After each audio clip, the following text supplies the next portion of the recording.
prefeito Roque Hoffmann, da cidade de Araçariguama, conhecido como Roque da Reflete, foi cassado pela Justiça Eleitoral. Ao nosso lado, o juiz eleitoral de São Roque, doutor Fábio Calheiros, que nos fala um pouco mais a respeito desse caso de Araçariguama. Como é que foi essa história, doutor? Bom, terminada a eleição, no período da diplomação foi proposta uma representação, com base em, salvo engano, 13 argumentos por parte da coligação da oposição, né?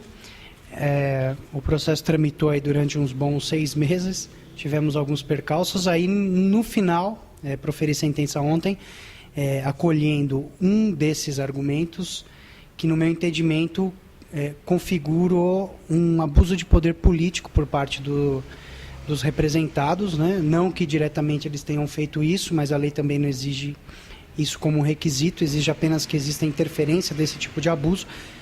Me convenci de que houve interferência desse tipo de abuso e aí a consequência também nos termos da lei é a chamada, né, como está se dizendo aí, cassação, que na verdade nada mais representa do que a retirada do diploma concedido a ele, que é o mandato de 4 anos para ser prefeito, no caso do prefeito Roque e do vice dele, o franciscano, né?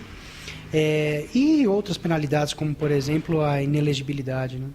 No caso, ele continua no poder, o prefeito Roque continua atuando como prefeito? Sim, por conta também do que está estipulado na lei, o eventual recurso tem efeito suspensivo, então, por hora, a minha decisão ela não gera esse efeito imediato. Tendo em vista a possibilidade dele recorrer ao TRE e depois ao TSE, pelo menos por hora, por conta do recurso ao TRE, nós temos que apenas aguardar.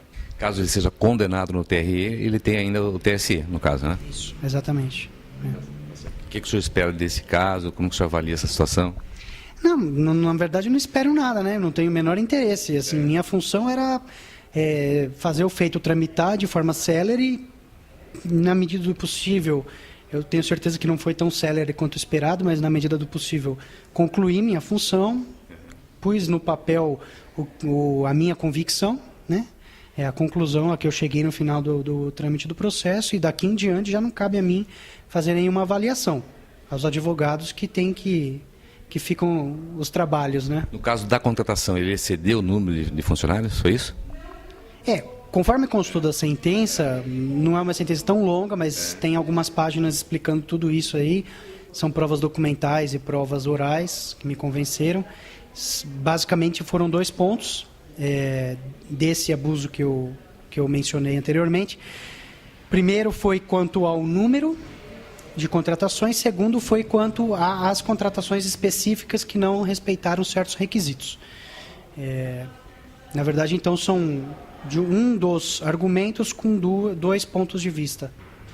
Ok. Obrigado, doutor. De nada. Muito bem, você acompanhou a entrevista com o doutor Fábio Calheiros, juiz eleitoral da comarca de São Roque. Lembrando que o prefeito Roque Hoffmann foi cassado aqui na justiça local, mas ainda cabe recurso em São Paulo e em Brasília. Portanto, o prefeito continua no poder.